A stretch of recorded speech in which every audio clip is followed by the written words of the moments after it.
If you concentrate solely on your career, you can get a long way in your career.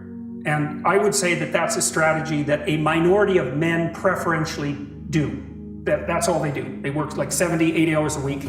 They go flat out on their career. They're staking everything on the small probability of exceptional status in a narrow domain. But it's hard on them. They don't have a life. It's very difficult for them to have a family. They don't know how to take any leisure activity. Like, they get very one-dimensional. Now, it may be that that unidimensionality is the price you have to pay to be exceptional at one thing, right? Because if you're going to be something like a genius level mathematician and you want to do that or a scientist, say, it's like you're in your lab all the time, you're working 70 hours a week or 80 hours a week, you're smart, you're dedicated, you're unidimensional, and that's how you get to beat all the other people who are doing that. It's the only way. But the problem is you don't get a life. Now, if you love being a scientist and you have that kind of focus of mind, well, first of all, you're a rare person, and second, you're going to pay for it. But fine, more power to you. But it's a risky business to do that. You sacrifice a lot for it. And I would say most often, if you're speaking about having a healthy life, that isn't what you do. You spread yourself out more. So, you have a family, you have some things that you do outside of work that are meaningful to you and useful. You have a network of friends. 4 things alone are plenty to keep you well-oriented. And then if one of those things collapses, everything doesn't go.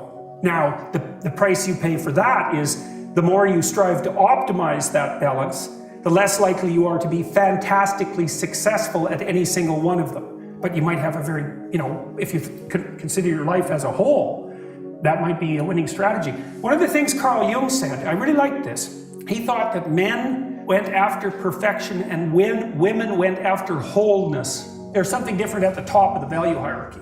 So perfection would be stake it all on one thing and look for radical success. Not that all men do that, because they don't, but we're talking about extremes. The wholeness idea is more like, well, I want one thing in my life to be 150%, or I want 5 things in my life to be 80%. There's a lot more richness in a life where you have 5 things operating at 80%, but you're not operating at any of them at 150%. And I really believe this because I've watched men and women go through their careers now for a long period of time, and there's lots of things that produce this. But one of the things that I've noticed is that mostly women in their 30s bail out of unidimensional careers.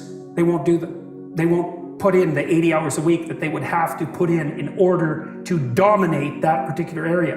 And it isn't, the reason that they won't do it is because they decide it's not worth it. And no wonder, because why would that be worth it? You have to ask yourself that. It's like, well, you want to be an outstanding scientist. It's like, okay, really, that's what you want? Because that means that's what you do. Because you're competing with other people.